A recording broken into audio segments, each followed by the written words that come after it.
I'm Carl King, and this is the Carl King Podcast, where I talk about music, filmmaking, and general creativity stuff. To support this podcast, head over to patreon.com/carlking and join for just $1 or $5 per month. Special thank you to my illusionist $51 level patrons, both Hank Howard III and Chubode.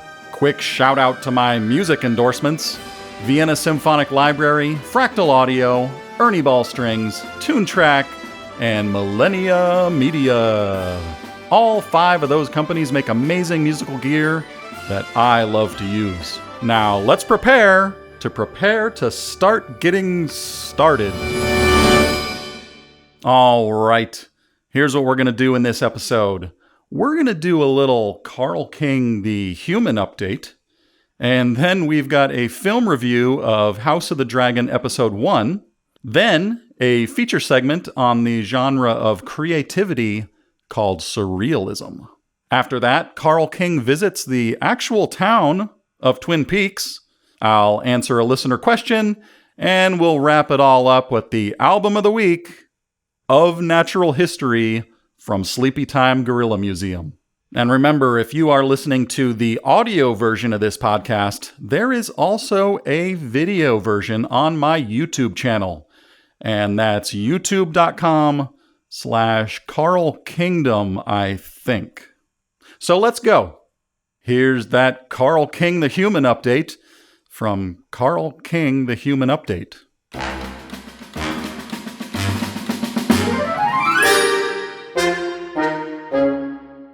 Just yesterday, I got back from Seattle and Vancouver, where I celebrated my 74th birthday.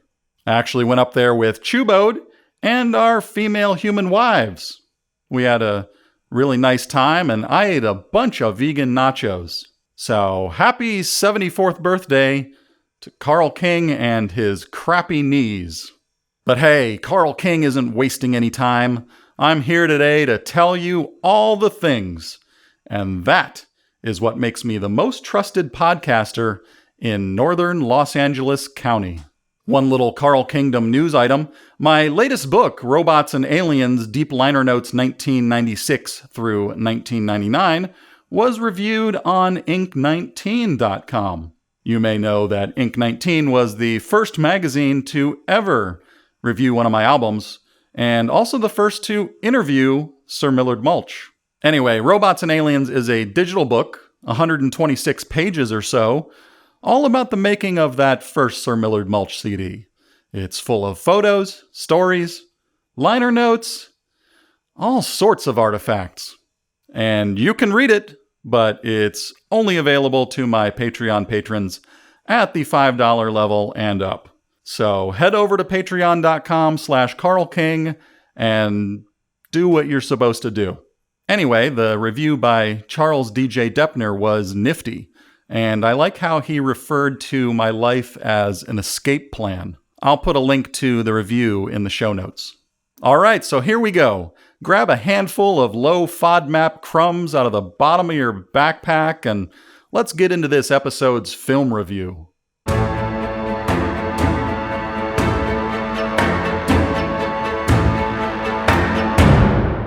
Okay, so maybe this week's film isn't actually a film, or maybe it's just a very long film. But who cares anymore? You know, it's been a long time since Game of Thrones ended. Has it really been 10 years? Wow, it has. So it makes sense that by now the audience has aged. Yeah, we're old now. And this is a show for older people because it's mature and slow-paced. Feels more like a British drama. House of the Dragon seems to be going in a different direction. They could have doubled down on what excited everyone last time, all the nudity and the gore, but they didn't. And I think that was a good move. Of course, the nudity was there, the gore was there, but it wasn't as over the top. And hey, let's hear it for those 17-second intro credits. Thank God. No more fast-forwarding through the obnoxiously long 3D animations of maps and cities. To be honest, I always dreaded that opening sequence and felt it was a total waste of time. Let's just get to the dang story.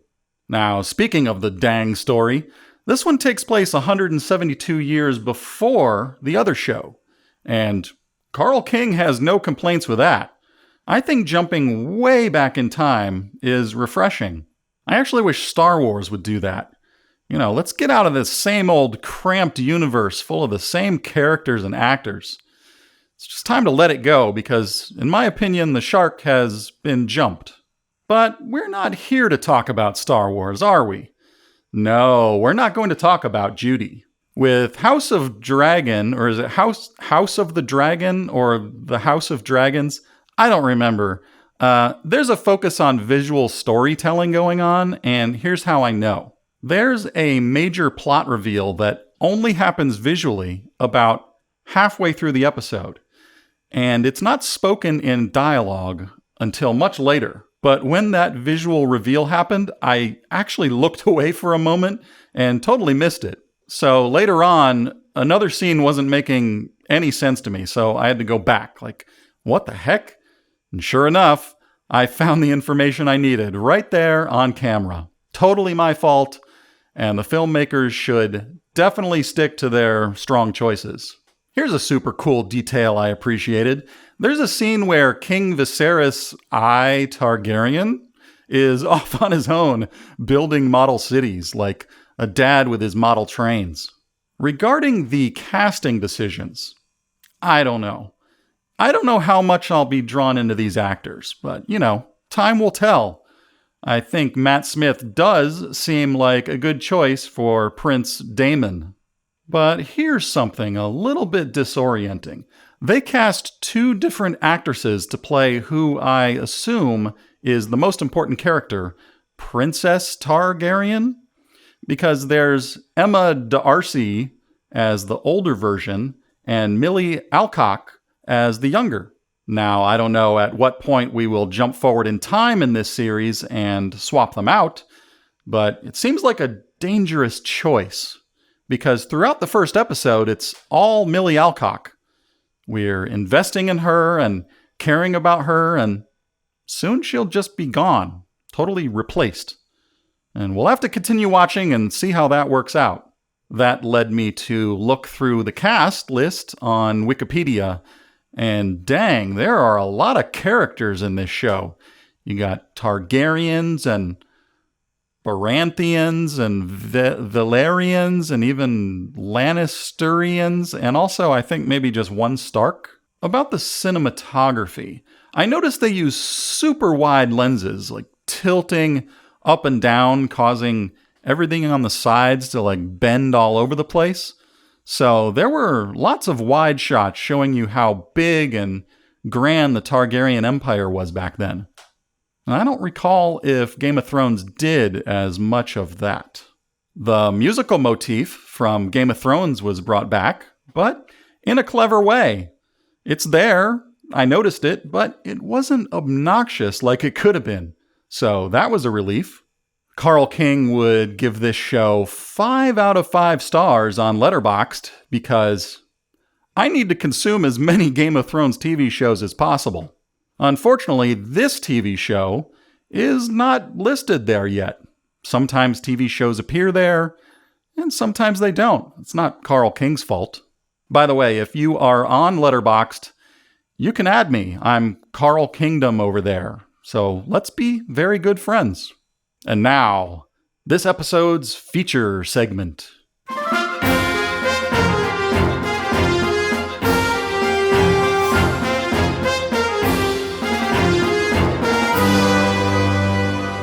Who here has heard of Surrealism? You ever use that word, surreal? What did it mean to you? Well, did you know Surrealism was actually a formal artistic movement? A genre? Well, until a week ago, Carl King did not. According to Wikipedia, Surrealism began somewhere between 1917 and the 1920s, making it over 100 years old now. And the more I read about it, the more it kinda blew my mind, because Surrealism was a pretty big deal, and I never knew this, but it influenced many of the bands, books, and movies people like us enjoy. Disclaimer, I got a lot of this information on Wikipedia, so it could entirely be lies. In fact, maybe I'm lying about half of this stuff, and maybe this video will be used as a reference for more Wikipedia articles on surrealism. So let's dig in. I want to tell you all about it. Basically, surrealism is about liberating the imagination, allowing the subconscious to express its ideas without concern for rationality, creating a dreamlike quality where pretty much anything can happen.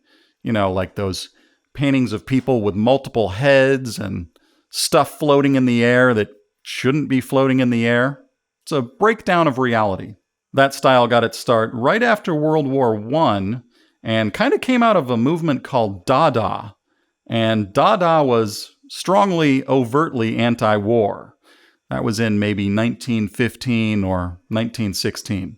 Just a couple of years later, a group of French artists who literally declared themselves surrealists got together and wrote manifestos. But there was also a sense of humor to it. For instance, there's a famous surrealist illustration by René Magritte of a smoking pipe, you know, like a grandpa or a 1950s dad might smoke out of. And below it are the words, "This is not a pipe." Surrealism has been sneaking its way into modern pop culture ever since.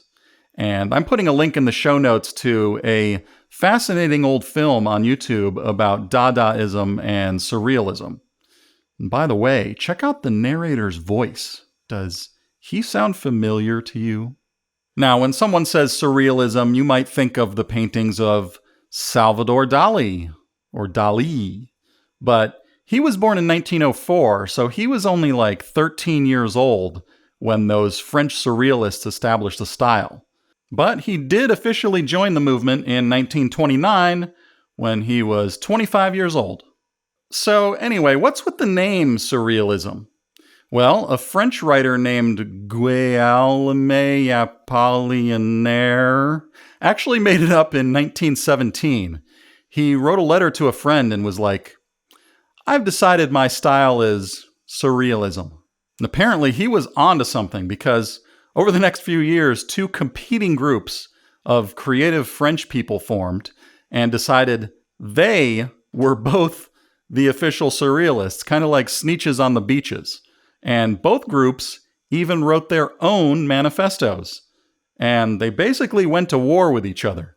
According to the leader of one side, André Breton, surrealism was a revolutionary style. And he meant it should cause an actual revolution, as in arts should change society, like a political thing. Because, you know, surrealism is serious business. And they even opened a research office. I can't help but think, was this whole battle between the two surrealist groups all just part of some performance art? Like, have I been tricked? Anyway, Breton's faction won the Surreal War, and here we are. Fast forward to 2022, and Carl King is less interested in the political aspects of French surrealism and more about surrealist humor. But what is that exactly? Well, I'm going to rip this line directly from Wikipedia because it's so dang good. Portrayals of surreal humor tend to involve bizarre juxtapositions, incongruity, non sequiturs, irrational or absurd situations, and expressions of nonsense. Yeah, that's the good stuff. So that's where we'll focus today. Now, how did Carl King first get into surreal humor? Well, my earliest memory of that genre was a short film called Hardware Wars. I must have been 5 or 6 years old, living in Nokomis, Florida, and I had a TV next to my bed from as young as I can remember. And something about Hardware Wars just hooked me. I'm guessing a lot of kids would like it, and then just move on. But for some reason, Carl King didn't. Maybe surrealism just happens to be my flavor of comedy. Because nonsense makes me laugh. I have no idea why. But do I have any choice about that? Think about it. What makes you laugh? Now ask yourself why it makes you laugh. It's almost like a bodily reaction, like sneezing. Maybe those of us who are into surrealism have like a different organ or taste bud that detects the flavor. And if you don't have it, the comedy won't register to you. You'll just wonder, why are those people doing that? Back on the topic of hardware wars, there was another short sci-fi film spoof in the same style called Closet Cases of the Nerd Kind. And both of those sci-fi parodies would get broadcast on the local sort of public access station, WEDU. And I still remember their voiceover slogan, WEDU, Channel 3, Tampa, St. Petersburg. As a little kid, I was obsessed with both hardware wars and closet cases.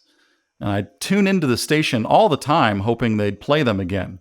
I didn't even know what kind of humor it was. I was just experiencing it viscerally, and I craved more of it.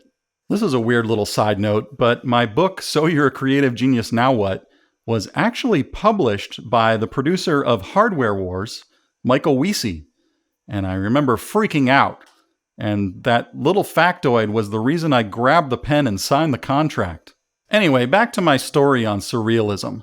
Starting around 8th grade, my parents divorced, and I spent afternoons and evenings with nothing but my guitar and MTV. And that's where I was introduced to a show called Al TV, hosted by Weird Al. So for hours at a time, he quote-unquote took over the station. In episode 5, aired on April 20th, 1988, that's where I first heard They Might Be Giants and other what is sometimes called novelty music, like Fish Heads by Barnes and Barnes. Also from that episode, Weird Al's fake interview with George Harrison made a big impression on me because I'd go around quoting it all the time. So there I was, 12 years old, and Weird Al's broadcast totally melted my brain. I taped most of that episode on VHS and watched it over and over. But you know what? Thinking back, here's the striking thing. MTV was, on the surface, a mainstream entertainment channel whose bread and butter was music videos. But for some reason, in those days, it was highly experimental and artsy. Did some Surrealist art school students hijack the studio? I think so.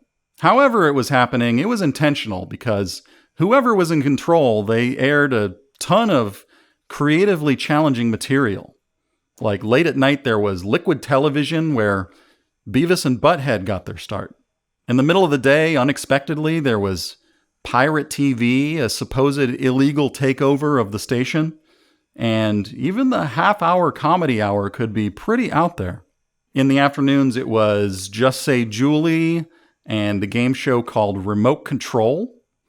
And there were these nonsensical commercials with characters like Randy of the Redwoods.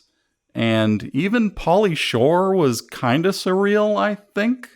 Now, this is hard to believe, but MTV even aired Monty Python's Flying Circus every day. And that whole universe had to have been an influence on me, but I was never the type of fan who memorized the sketches or knew the names of the actors. I think I just absorbed it subconsciously. There was also a segment on MTV late at night called Postmodern MTV. Now, listeners, the usage of art terminology can't be a coincidence here. I'm telling you, it must have been those dang art students again. Right around then, the first Naked Gun movie came out. And I remember laughing so hard at the oblivious straight man, Frank Drebin, played by Leslie Nielsen. Airplane, of course, had come out in 1980, and in it there's that iconic running gag where Leslie Nielsen comes into the cabin repeatedly, totally deadpan, saying, "Just wanted to tell you both good luck. We're all counting on you." And he even walks in and does it as the plane is crash landing. And that is 100% surrealist humor. For Christmas '89, I got the Steve Vai Flexible album. And what a Venn diagram of homemade weirdness and virtuosity that was. Reading through the liner notes, it felt so personal, like it was written from one oddball to another in a language that no one else would understand. It was like joining a secret society. The album begins with a song about aliens called Little Green Men and ends with a super dissonant track called There's Something Dead in Here. Now, that cassette was my way into Frank Zappa, and my first album by him was Absolutely Free, a bonkers sort of opera. And the form was so complex, it had discordant layers of sound performed by a jangly group of hippies, and I could never tell where one song ended and the next one began, like it was all just one big piece. But I listened to it quite a bit until it made sense enough for me to enjoy it. By the way, Frank Zappa officially considered himself a Dadaist, which I mentioned was the art movement that came just before Surrealism. That same year, 1989, I was introduced to the books of Douglas Adams, the Hitchhiker's Guide to the Galaxy series, and also Guar's Scumdogs of the Universe. Later in high school, I heard the first Mr. Bungle album, which was life-changing for me. It was more of that high-level musicianship combined with nonsensical humor, and it was just what my 16-year-old brain needed. And then there was Ween, Kurt Vonnegut, The Tick, Evan Dorkin, Jonan Vasquez, David Lynch. The Book of the Subgenius was a big thing. And on the extreme end of the spectrum of auditory surrealism, there's Negativland. And you can dig deep into their material, catching references they made to their other albums. Like characters will go away and show up years later. Their creations are a nearly unlistenable puzzle to decode. Although they might also be considered postmodernist because a big part of their work was recontextualizing existing art. Towards the end of high school, I was exposed to the original Adult Swim lineup, specifically Space Ghost Coast to Coast, and that was the ultimate. And I'm still trying to make my own version of that. Will I ever have my own show on Adult Swim? Dang it. Anyway, this is all to say that the young Carl King was exposed to all these scattered bands and comic books and TV shows, and surrealism was the invisible thread connecting all of the things I liked. I became pretty much a connoisseur of non sequiturs. If I could say a non sequitur to someone on the street and they responded immediately with another non sequitur, they passed the test. Now, if you were to add up all of these things, there's clearly a huge audience out there. But for some reason, surrealism lacks a unifying force. And I've always wondered, why don't all the surrealists team up and just take over the world? The more I thought about this subject, I began to wonder, how did the ideas of the French surrealists spread throughout American pop culture? What was the Trojan horse that brought it in? One seemingly obvious culprit is Monty Python. Were they responsible for bringing surrealism back? It's a strong possibility. Let's see, they started their TV show Monty Python's Flying Circus in 1969. And I don't know how long it took for that show to reach the US. Frank Zappa already had a few records out by then, but there's no way he was reaching many people either. A few years before that, in 1966, there was Firesign Theater. And admittedly, I know very little about them, but sure have heard their name a lot. After doing some very scholarly and peer-reviewed research on Wikipedia, Carl King discovered that both Monty Python and Firesign Theater were directly, heavily influenced by something called The Goon Show. And that was a comedic radio program that began in 1951, and Peter Sellers was a part of that. So maybe it was The Goon Show that brought it back. I went and tried listening to The Goon Show, but I couldn't understand a single word of it due to the poor audio fidelity and heavy English accents. So I thought, well, maybe it's a dead end. Maybe Carl King will never know.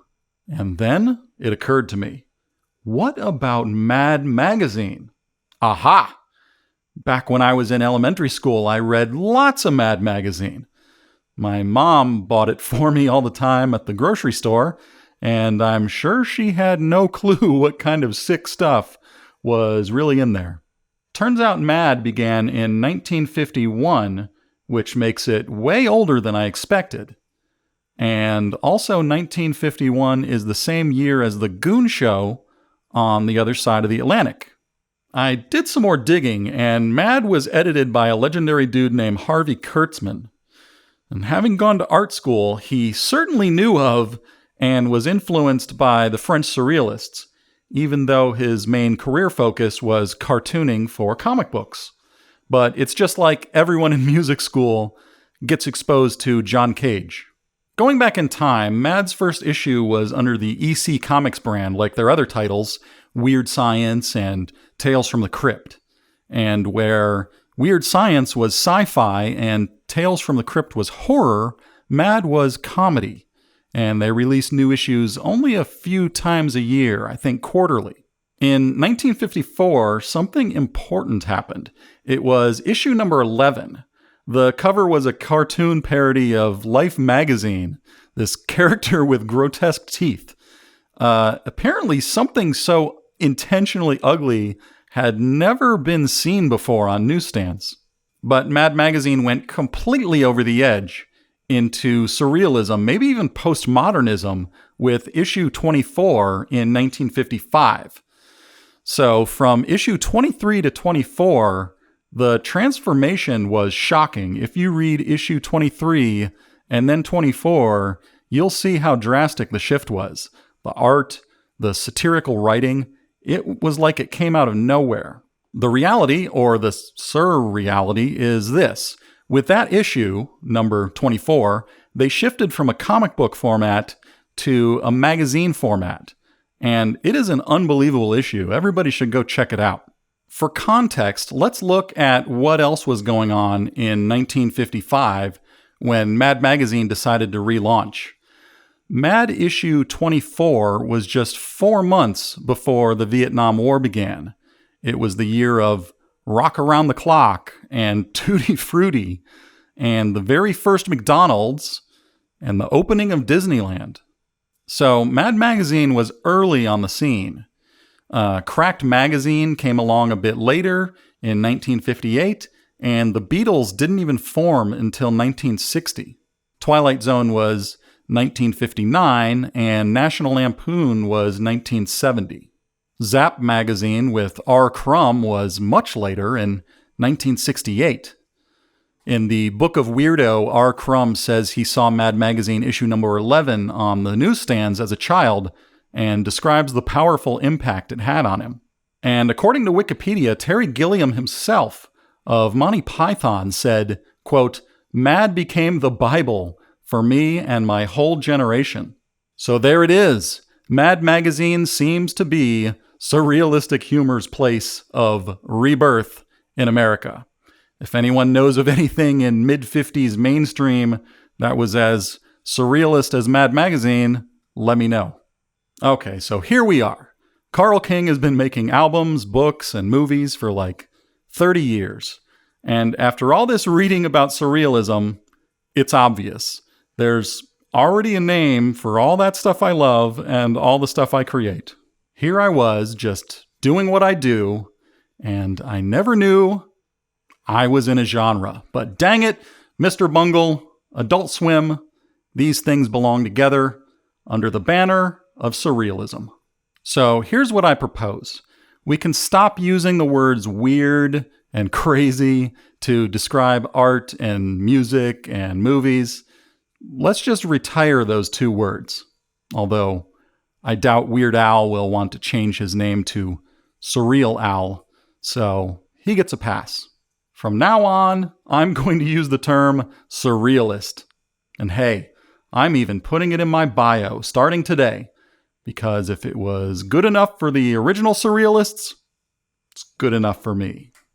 Carl King will now wrap up this exploration with a recommended list of even more recent surrealist creators and their creations. particularly surrealist humorists. I'll post my favorite YouTube links to all of these items in the show notes, and I encourage you to watch them. Here they are. Number 1, Neil Hamburger. Number 2, On Cinema at the Cinema with Tim Heidecker and Greg Turkington. Number 3, The Eric Andre Show. Number 4, Homestar Runner, especially Trogdor the Burninator. Number 5, Key and Peele, especially Continental Breakfast and explaining to your boss how you effed up. Number 6, Fensler Films G.I. Joe PSAs. And number 7, Kiss Shreds. And one last item. The Happy Mutant Handbook, published in 1995, was a little encyclopedia of creators like Ivan Stang, Harry Parch, Ween, Roger Corman, Mac White, Basil Wolverton, or is it Basil Wolverton? Jim Woodring? What a bunch of names. Anyway, I actually started mutantmall.com way back in the day to be an online version of that. I thought, someone needs to start a single online place to find and buy all of these things. And here's something unbelievable. As I was typing my notes for this segment, I went back to look at the Happy Mutant Handbook and discovered the following. Quote, editor's note, in some ways, the Happy Mutant philosophy is the cyber spawn of the behavioral shenanigans of the Dadaists, Surrealists, and the lesser known but more interesting Situationists. It turns out Surrealism was right there all along. Okay, now that you know everything Carl King does about Surrealism, which is not much, let's move on to the listener question of the week.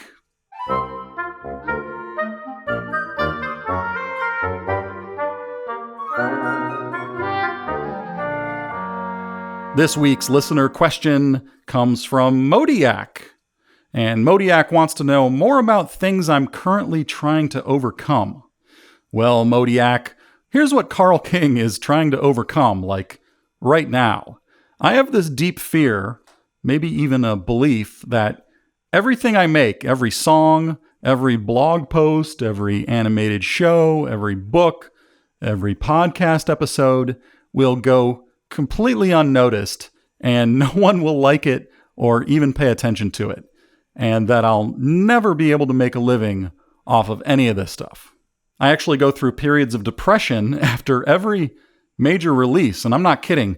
I remember being super negative and disappointed after the release of That Monster Show, because my very specific goal was to get an agent or manager involved. And I gave myself 3 months of hard work promoting it and sending it everywhere I could think of, and nothing happened. The YouTube views died off, and it just felt like no one cared. I felt terrible about myself, having spent all of that money and energy. I went around resenting the world and coming up with all sorts of negative reasons why the show didn't catch on. And things like that make me want to stop being creative forever, and I'm not kidding at all. But there's another side of me that is compelled to keep trying. So after a period of feeling it's completely over for me, something inspires me to get back at it. I had been listening to Cal Newport's podcast, Deep Questions, for the past couple of years, and I was really envious, but in a good way, of his format and style. I like how he's able to reach his audience outside of the social media algorithms. And he's always helping people, but he also gets to mention his books while doing that. So it's a good thing all around. I kept thinking, man, I really want to do that, but I'm terrified no one will listen to it and it'll fail and it'll be too much work. But I decided to try just making one episode in that format. So instead of doing these long interviews, I made a show starring me to put myself up front and see how it felt. And it actually felt good, and I'm really enjoying this process. I'm going to tell you my sort of founding principles for the Carl King podcast. They're kind of like mantras for me to keep me going. And I plan to return to them if I feel that depression and fear of failure coming on. Number 1, don't count on input from an audience. I have to go first and be the initiator. I need to make things happen. I can't wait for others. It has to be like, here I am, and a show is happening now because I want it to. Like my old boss, John Wolfe, the party was wherever he happened to go. Number 2, I want to create for other people what Mark Borchardt creates for me with his Cinema Tonight program. It's like having a friend, because I listen to his adventures and his observations on the world as he goes to a grocery store, and his life or death concern over getting the New York Times Sunday paper. It's all very personality-based, and I get to see the world through his eyes and his own eccentricity. Number 3, this Carl King podcast is a marathon.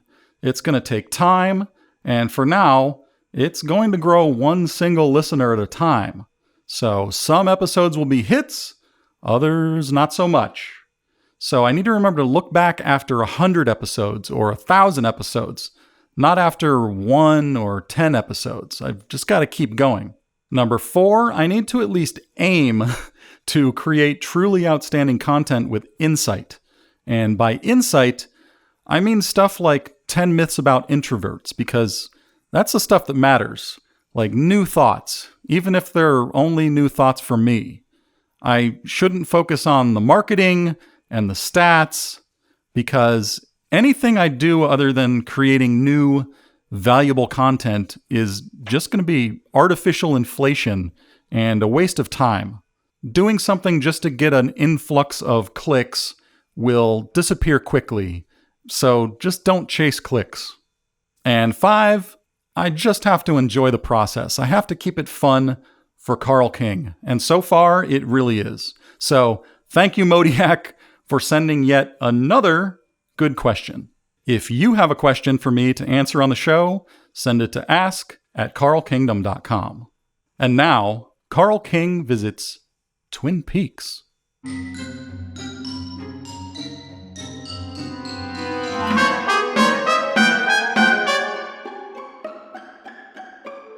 Twin Peaks is the greatest TV show ever made, in my opinion. Now, sometimes I say it's Legion, but no, I'm wrong when I say that, because every time I watch Twin Peaks, I've always thought, man, I wish I could live in that town. Well, last week, we went to Snoqualmie, Washington, where parts of Twin Peaks was filmed. I had been there before a few years ago, and it was shocking how much the area had been developed. There were condos and apartments, suburban new construction, and I was last there in June of 2019, I think. And to my memory, it was quite rural and looked legitimately like a preserved woodsy town. So, in only 3 years, there was a rapid buildup of civilization. But it's not bad, it's not overbearing, just a lot more civilized. Maybe everyone wants to live in Twin Peaks. It was also warm. The temperature was 87 degrees F, which is hotter than I prefer, and definitely hotter than the last time I was there. Our destination was Snoqualmie Falls Park, which is the waterfall from the opening credits of Twin Peaks. And if you follow the wooden path, you can pretty much get the exact shot from the show. I think possibly they shot from lower down the slope or cliff, but close enough. That building over to the left in real life is called the Salish Lodge, which served as the external shots of the Great Northern. The internal of the lodge is nice and cozy, but definitely not anything like the Great Northern we know from the show. It's much, much smaller, so you won't see all of that log cabin look and native decoration. The whole time I was in the area, I found myself saying, "She's dead, wrapped in plastic," over and over. So the first thing we noticed when we walked in is the Salish Lodge smells like something. And Carl King thought, what is that scent? Because it sure is powerful. My wife described it as like smoky leather, tobacco, and fir tree all mixed together. Even though I don't have a strong sense of smell, it was too strong for me and actually made me cough. We looked around a bit and had lunch in the upstairs bar there called The Attic. Go up the stairs and you're there. The west side of the room had these gigantic windows overlooking the falls. And if you're lucky to get one of those seats, you can eat right there. I think they face west, which is right into the sun. And because of that, the tiny room is a bit claustrophobic and stuffy for my tastes. And they also have a stone oven right there where they bake pizza. So that was giving off a lot of heat too. I'm on a pretty strict special diet, and the menu doesn't have anything except a boring salad with greens and tomato for weirdo vegans like me.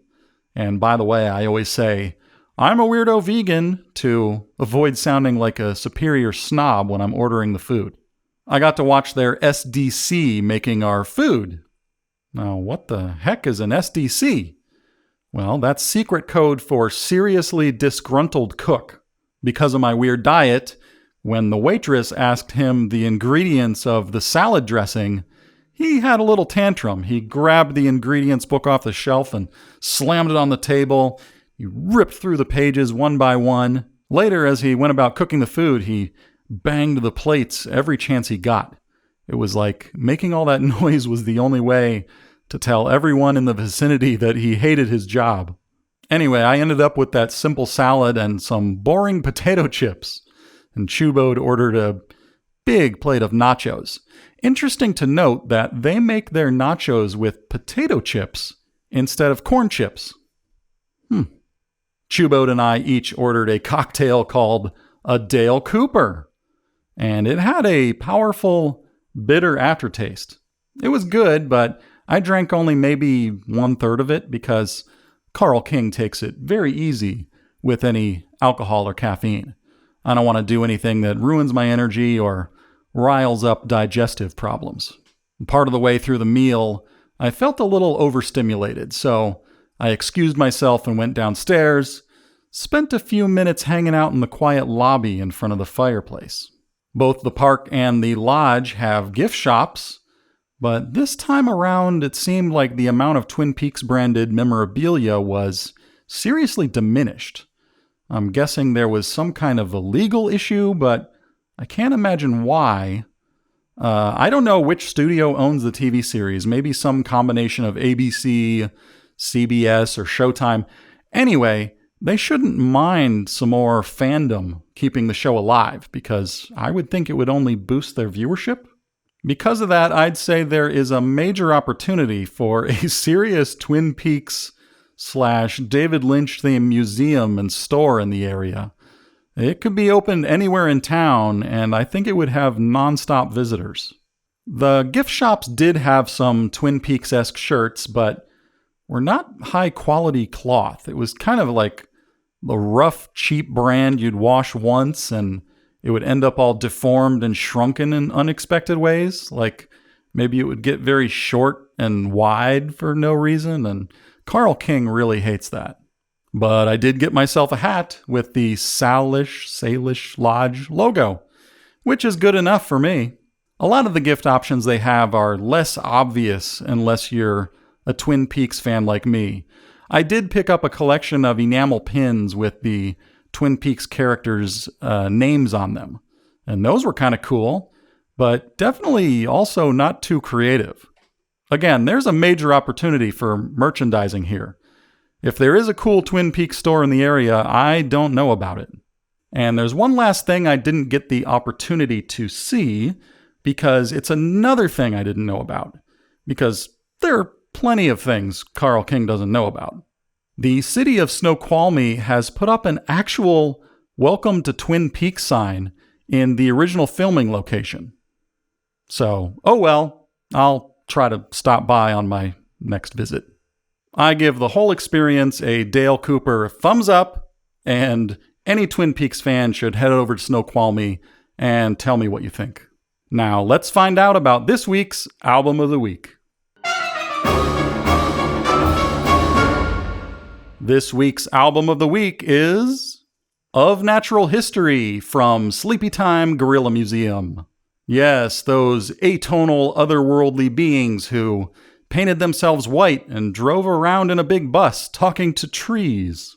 Of Natural History was released in 2004 on Mimicry Records, not long before my How to Sell album.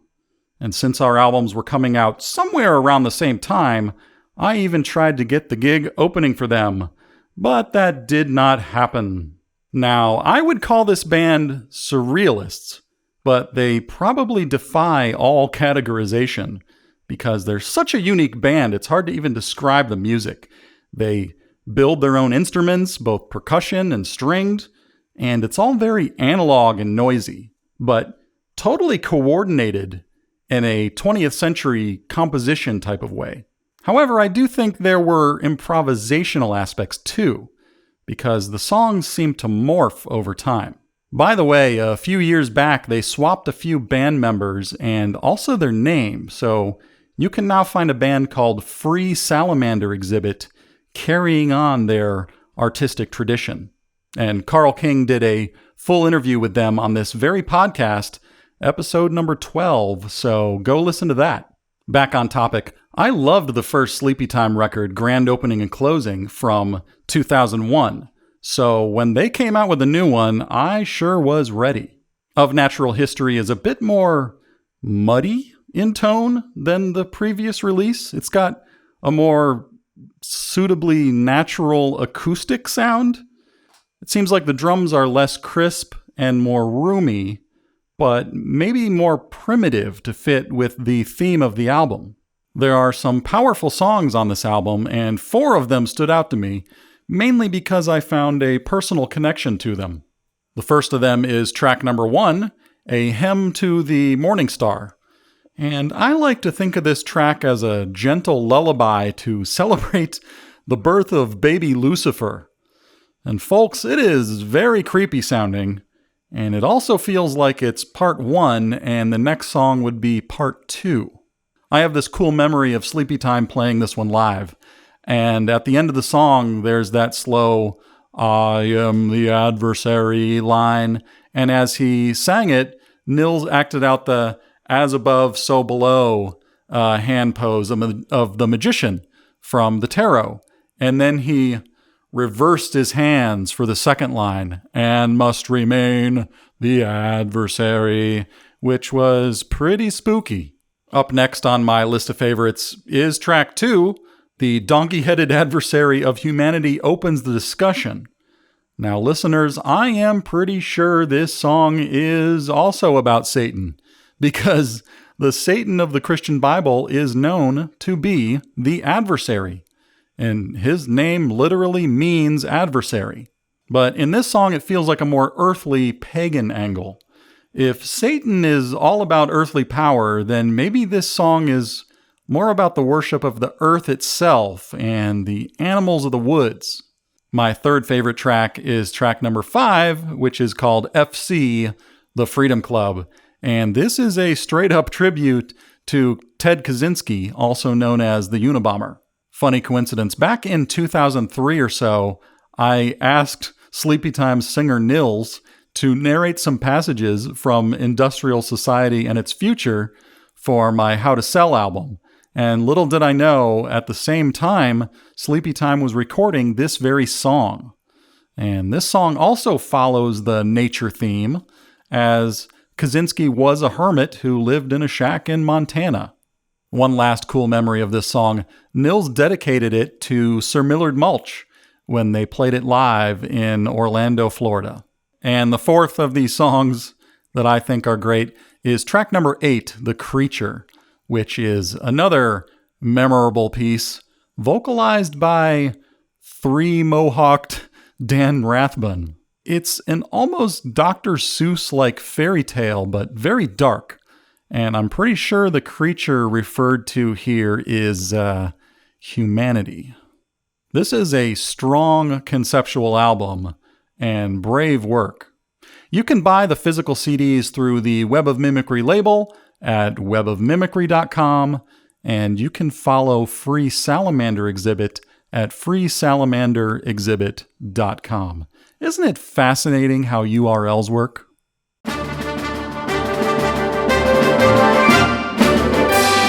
Okay, that's the end of this episode of the Carl King Podcast. Remember to subscribe on Spotify, Apple Music, or anywhere else you listen to these dang podcasts. And support the creation of more episodes by joining my Patreon for $1 or $5 a month. That's patreon.com/Carl King. And as always, special thanks to my $51 a month patrons at the Special Illusionist level, Chubode and Hank Howard III. And thank you to all of the very good friends of Carl King for listening. And as I always say, please stop making mistakes and have a correct week.